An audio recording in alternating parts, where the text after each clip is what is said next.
जय हिंद प्यारे विद्यार्थियों। सामान्य हिंदी प्रश्नोत्तरी की इस क्लास में आप सभी का स्वागत है। एक बार पुनः हम सभी लोग सामान्य हिंदी प्रश्नोत्तरी की क्लास काफ़ी दिन से रुकी हुई थी, जो आज से प्रारंभ हो रही है। चूँकि यूपीपीआरपीबी एक आयोग है जो पूरी तरह से जग चुका है और इस प्रबल संभावना है कि जनवरी 2024 तक एक बहुत बड़ी पुलिस भर्ती देखी जा सकती है। उसके दृष्टिगत इस चैनल के माध्यम से अब निरंतर 50 प्रश्न हिंदी की जो प्रश्नोत्तरी सीरीज चल रही थी उसे निरंतरता प्रदान की जाएगी और आप लोग अपनी अभ्यास पुस्तिका के साथ इसका निरंतर हमारे साथ अभ्यास करते रहिए। तो आज की इस क्लास में हम लोगों ने समास के कुल 50 प्रश्नों को सेलेक्ट किया है। 50 प्रश्न आज की क्लास में चर्चा होंगे। साथ इसके पश्चात 3 अन्य क्लासें आएंगी जिनमें कुल अन्य 150 क्वेश्चंस अर्थात मिलाकर के कुल 200 प्रश्नों की यह सीरीज रहेगी। तो आज हम सभी लोग 50 प्रश्न समास के हल करेंगे। पहला प्रश्न देखते हैं। आज का पहला क्वेश्चन क्या कहता है कि निम्नलिखित प्रश्न में 4 विकल्पों में से दिए गए शब्द में सही समास वाला विकल्प पहचानिए। तो एक शब्द दिया गया है चक्रधर। चक्रधर में समास कौन सा होगा ये बताना है। तो इसका समास विग्रह होगा चक्र को धारण किया है जिसने, अर्थात विष्णु। तो चक्रधर किसका पर्यायवाची है? भगवान विष्णु का है। और चक्रधर में समास कौन सा होगा? तो बहुव्रीहि समास होगा, ध्यान रखेंगे। निम्नलिखित प्रश्नों में 4 विकल्पों में से दिए गए शब्द के सही समास वाला विकल्प पहचानिए। शब्द है दशानन और दशानन शब्द का समास विग्रह होता है 10 है आनंद जिसके, 10 है आनंद जिसके अर्थात रावण। तो दशानन किसका पर्यायवाची है? रावण का। और दशानन में समास कौन सा होगा? तो बहुव्रीहि समास होगा।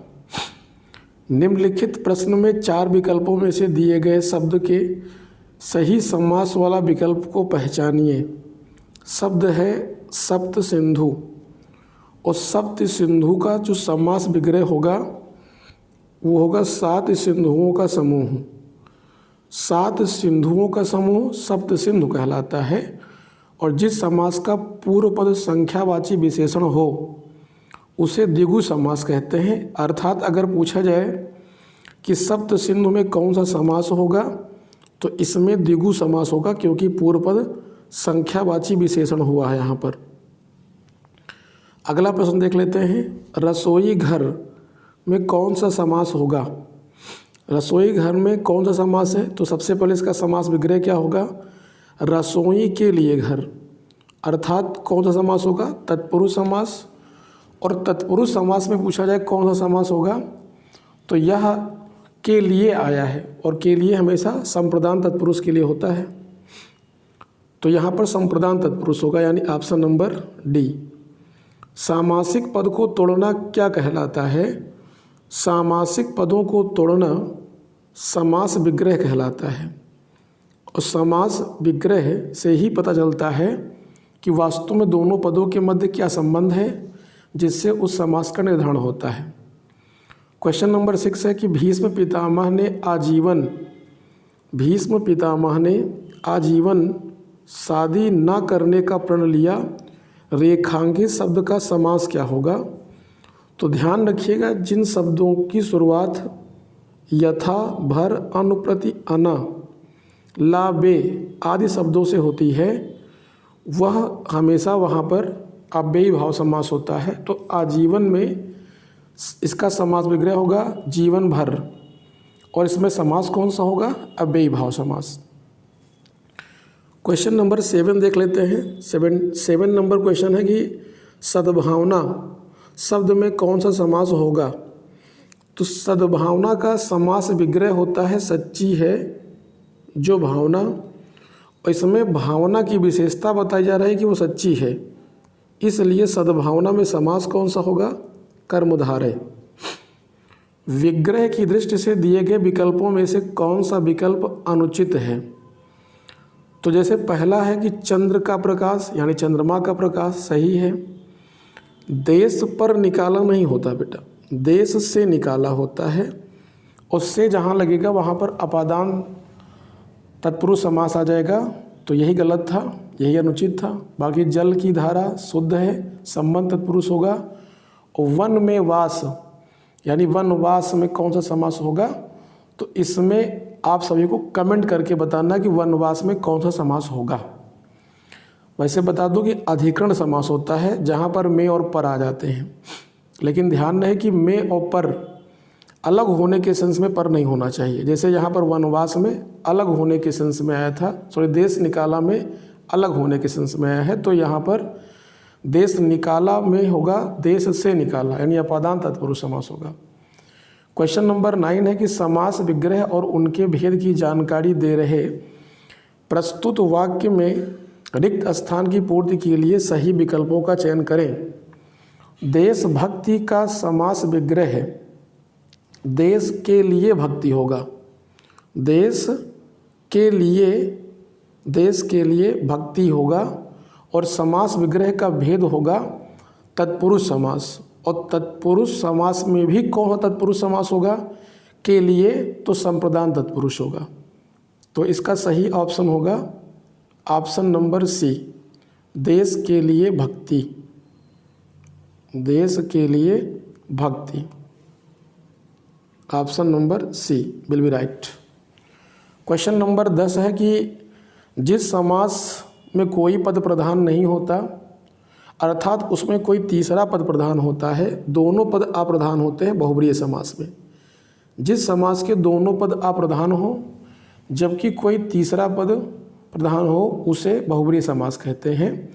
विशेषण और विशेष्य के योग से बना समास बनता है कर्मधारय समास, विशेषण और विशेष्य से बनता है। ध्यान रखें, जिस शब्द के पूर्व पद एवं उत्तर पद में विशेषण विशेष्य का संबंध होता है वहाँ कर्मधारय समास होता है। गंगा तट पर कुछ लोग भजन कर रहे थे, रेखांकित शब्द में कौन सा समास है, तो यहाँ रेखांकित नहीं है। गंगा तट पर आप लोग रेखांकित कर लीजिएगा। तो गंगा तट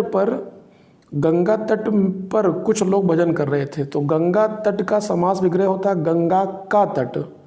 और जहाँ पर में से के द्वारा काकी के लिए को पर आदि शब्द समास विग्रह करने पर आते हैं, वहाँ सदैव तत्पुरुष समास होता है।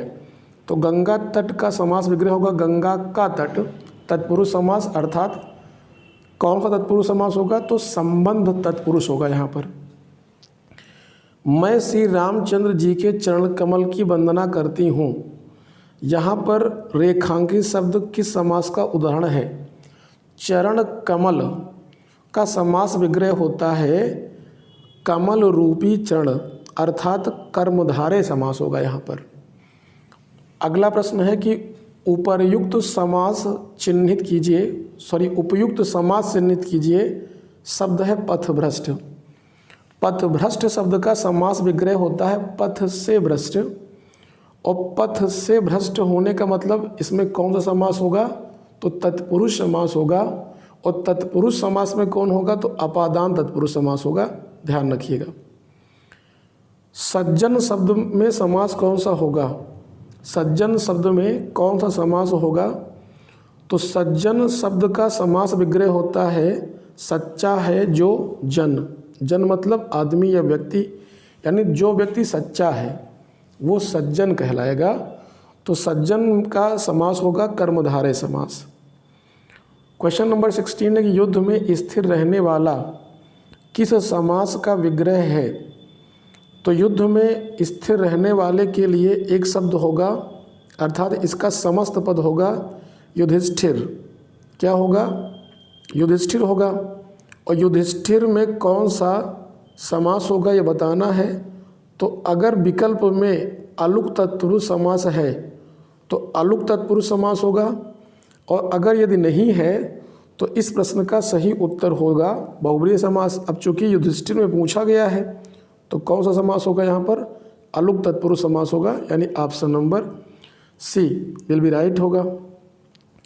क्वेश्चन नंबर 17 की ओर बढ़ जाते हैं। 17 नंबर क्वेश्चन है कि पुजारी भगवान पीताम्बर की पूजा कर रहा है, यहाँ पीताम्बर पद में कौन सा समास होगा? तो पीताम्बर का समास विग्रह होता है पीला है अंबर जिसका, अर्थात जिसका वस्त्र पीला है वो है भगवान श्री कृष्ण।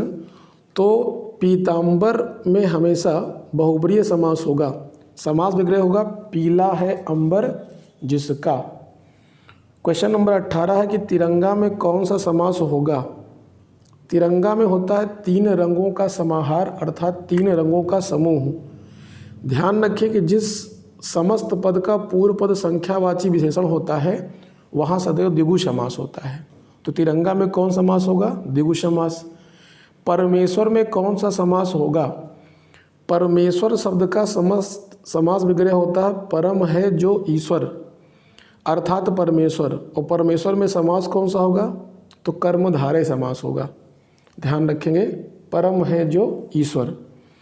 क्वेश्चन नंबर 20 की ओर बढ़ जाते हैं। 20 नंबर क्वेश्चन क्या कहता है कि मुंबई में गगनचुंबी इमारतें बनी हैं। मुंबई में गगनचुंबी इमारतें बनी हैं, रेखांकित शब्द में कौन सा समास होगा?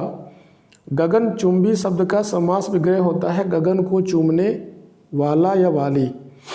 तो गगन को चूमने वाला कौन सा समास होगा? यहाँ पर तत्पुरुष समास होगा गगनचुंबी में। ऑप्शन नंबर डी, तत्पुरुष समास। क्वेश्चन नंबर 21 है कि बैलगाड़ी में समास है। तो बैलगाड़ी का समास विग्रह होता है बैल के लिए गाड़ी, और जहाँ पर के लिए आ जाएगा वहाँ पर समास होगा तत्पुरुष समास।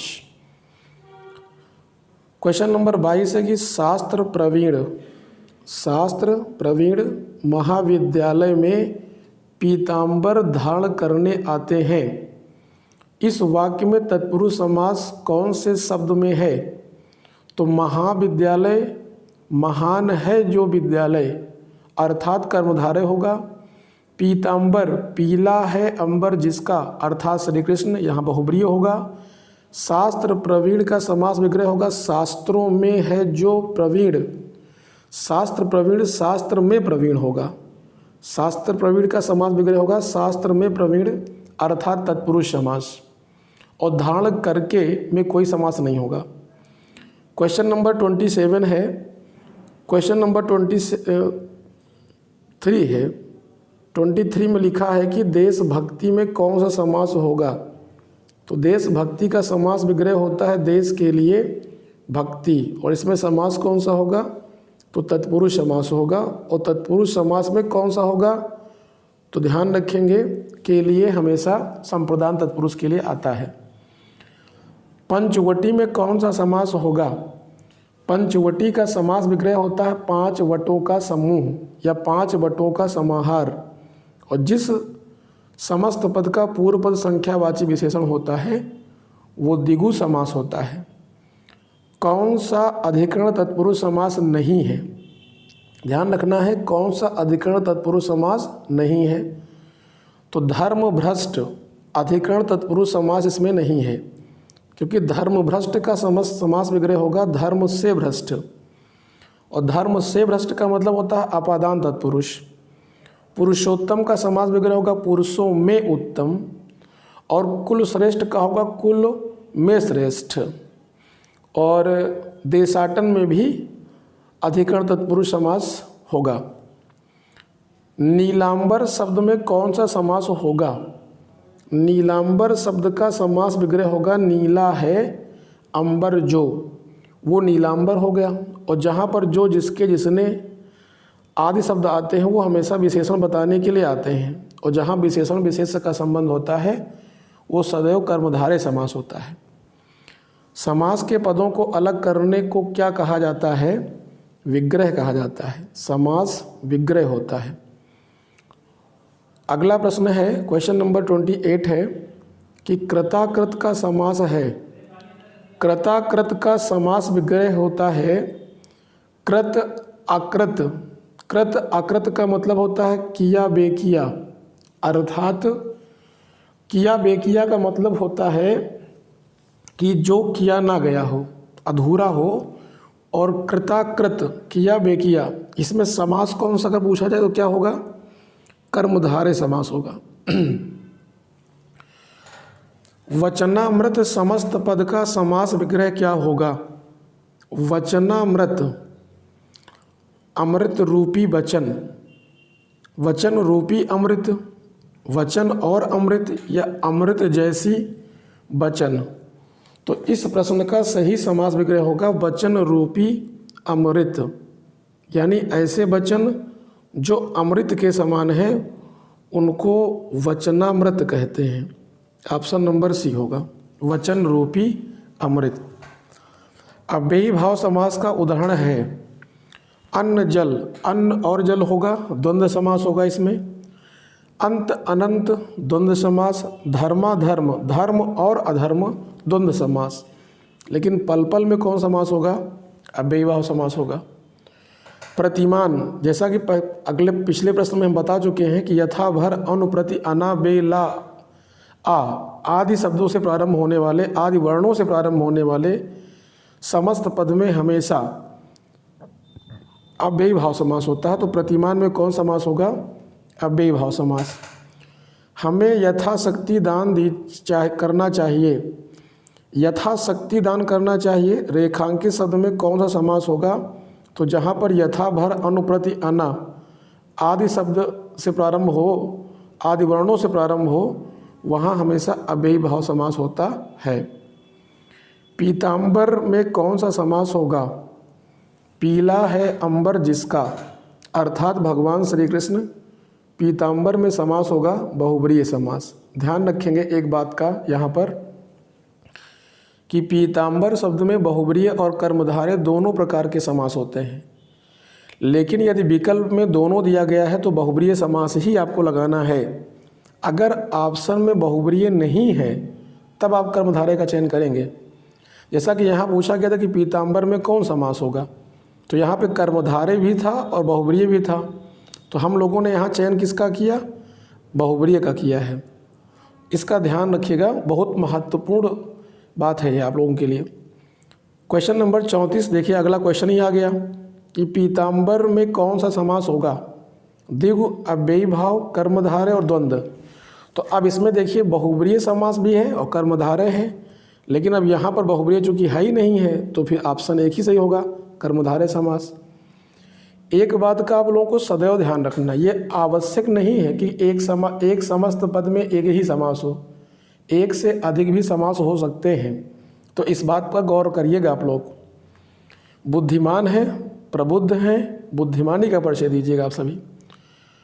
गौशाला में कौन सा समास होगा? गाय के लिए शाला, गौशाला होती है, और के लिए आ गया तो तत्पुरुष समास होगा। और कैसा तत्पुरुष समास होगा? तो संप्रदान तत्पुरुष। गाय के लिए शाला, गौशाला। मृत्युंजय में कौन सा, मृत्युंजय पद में कौन सा समास होगा? तो मृत्युंजय शब्द का समास विग्रह होता है मृत्यु पर विजय प्राप्त करने वाला, अर्थात भगवान शिव। मृत्युंजय किसका पर्यायवाची है? तो भगवान शिव का पर्यायवाची है।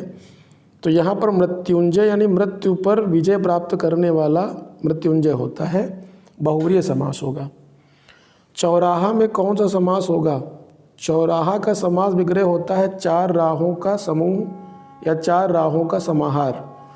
पूर्व पद संख्यावाची विशेषण है, इसलिए यहाँ पर समास होगा द्विगु समास। चौराहा में द्विगु समास होगा। किस समास में कोई पद प्रधान नहीं होता? किस समास में कोई पद प्रधान नहीं होता? वो होता है बहुब्रीहि समास। इसमें दोनों पद अप्रधान होते हैं बहुब्रीहि समास के। 5 नदियों के समूह को किस नाम या समास से संबोधित किया जाता है? तो 5 नदियों का समूह पंजाब कहलाता है। और पंजाब जो कि 5 नदियों का समाहार हो रहा है, तो यहाँ भी द्विगु समास होगा, क्योंकि इसमें भी पूर्व पद संख्या वाची विशेषण के रूप में आया है। क्वेश्चन नंबर 40 की ओर बढ़ जाते हैं। 40 नंबर क्वेश्चन क्या कहता है कि इनमें से कौन सा कथन पूरी तरह तत्पुरुष समास से संबंधित है? इसमें पूर्व पद प्रधान होता है? नहीं। एकमात्र समास होता है अव्ययी भाव समास, जिसमें पूर्व पद प्रधान होता है। इसके अलावा किसी भी समास का पूर्व पद प्रधान नहीं होता। इस बात का ध्यान सदैव रखना है। इसमें पूर्व पद संख्यावाची विशेषण होता है, बिल्कुल गलत, क्योंकि यह द्विगु समास में होता है। ये भी ध्यान रखना है आप सभी को। तीसरा ऑप्शन है, इसमें प्रायः उत्तर पद प्रधान होता है, बिल्कुल सही। तत्पुरुष समास, द्विगु समास और कर्मधारय समास में ध्यान रखिएगा सदैव उत्तर पद प्रधान होता है। इसमें पूर्व पद अव्यय होता है, ये गलत है, क्योंकि यह अव्ययी भाव समास की विशेषता होती है। जिस सामासिक शब्द के पूर्व पद और उत्तर पद गौड़ होते हैं और कोई तीसरा पद प्रधान होता है, वहाँ पर कौन सा समास होता है? तो वहाँ सदैव बहुब्रीय समास होता है।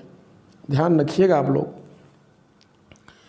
अनुरूप में कौन सा समास होगा?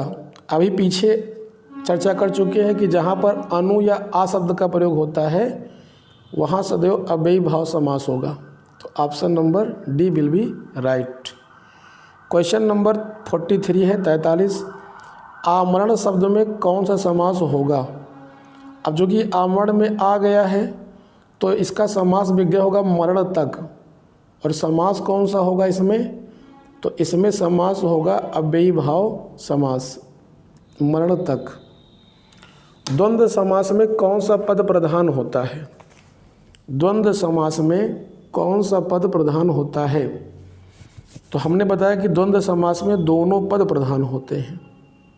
ध्यान रखेंगे, क्योंकि दोनों एक दूसरे के पूरक होते हैं। जिस समास के दोनों पद प्रधान हो वो द्वंद्व समास, जिसके दोनों पद अप्रधान हो वो बहुब्रीय समास, और जिस समास का पूर्व पद प्रधान हो वो अव्ययी भाव समास, और जिस समास का उत्तर पद प्रधान हो वह द्विगु समास, तत्पुरुष समास व कर्मधारय समास होता है। क्वेश्चन नंबर 45 है कि आप बीती शब्द में कौन सा समास होगा? इसका समास विग्रह होता है आप पर बीती। अगर आप पर बीती है तो ये तत्पुरुष समास होगा, और तत्पुरुष समास में कौन होगा? तो अधिकरण तत्पुरुष समास होगा। पदच्युत में कौन सा समास होगा? पदच्युत का मतलब होता है पद से च्युत, मतलब पद से हटाया गया, में कौन सा समास होगा? तो इसमें तत्पुरुष समास होगा। ध्यान रखिएगा, पदच्युत में तत्पुरुष समास होगा, पद से हटाया गया। हथकड़ी में कौन सा समास होगा? हथकड़ी में है हाथ की कड़ी। हथकड़ी में कौन सा समास होगा? हाथ में पहने जाने वाली कड़ी हथकड़ी होती है। ध्यान रखिएगा। तो इसमें समास कौन सा होगा?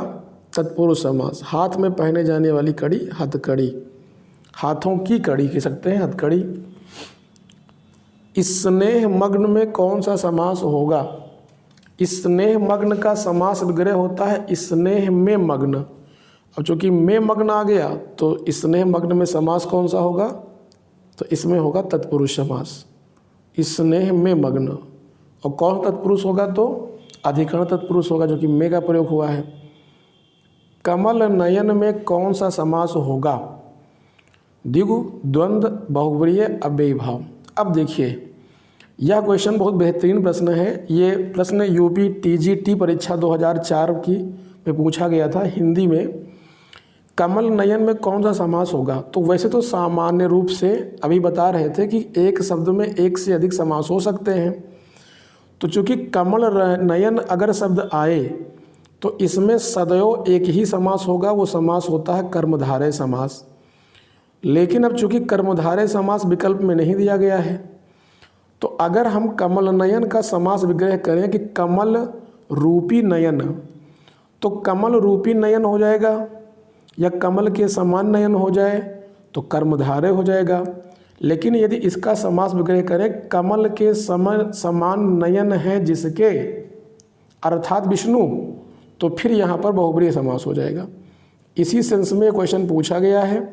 ध्यान रखिएगा, अगर कमल नयन में समास पूछा जाएगा तो उत्तर कर्मधारय होगा, लेकिन विकल्प में यदि कर्मधारय नहीं होगा तो बहुब्रीय होगा। पीताम्बर में समास पूछा जाएगा तो पीताम्बर में समास बहुब्रीय होगा, लेकिन ऑप्शन में बहुब्रीय नहीं होगा तो कर्मधारय सही होगा। इस बात का सदैव ध्यान रखेंगे। आज की क्लास का अंतिम प्रश्न है, जिन सामासिक शब्दों में पहला पद संख्या को व्यक्त करने वाला विशेषण होता है वे शब्द कहलाते हैं द्विगु समास, द्वंद्व समास, अव्ययीभाव समास, यह बहुब्रीहि समास। तो जिस पद का पहला पद संख्यावाची विशेषण होता है वह द्विगु समास कहलाता है।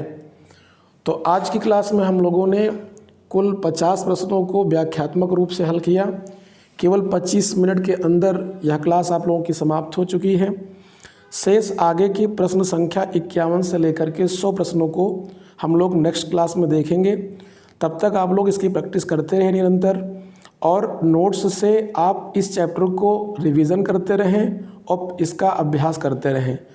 इसको लगाने से पहले आप लोग स्वमूल्यांकन हेतु जो आप लोगों को वर्कबुक प्रदान की गई है, या जो लोग भी इस वर्कबुक को लेना चाहते हैं तो वो हमारे दिए गए नंबर 9839460826 जो कि नीचे आपको मिल जाएगा, इस नंबर पे संपर्क करके आप इस PDF को प्राप्त कर सकते हैं। ये वर्कबुक, प्रैक्टिस वर्कबुक आपके लिए गागर में सागर का काम करेगी, और किसी भी प्रतियोगी परीक्षा में सबसे ज़्यादा अंक दिलाने वाला जो विषय सामान्य हिंदी है, इस विषय को आप बिल्कुल आसानी से मजबूत कर सकते हैं। आप लोग इस वीडियो को अधिक से अधिक शेयर करते रहिए, और अगर ये आप लोगों के लिए यूज़फुल हो तो इस चैनल को सब्सक्राइब करते रहें। धन्यवाद।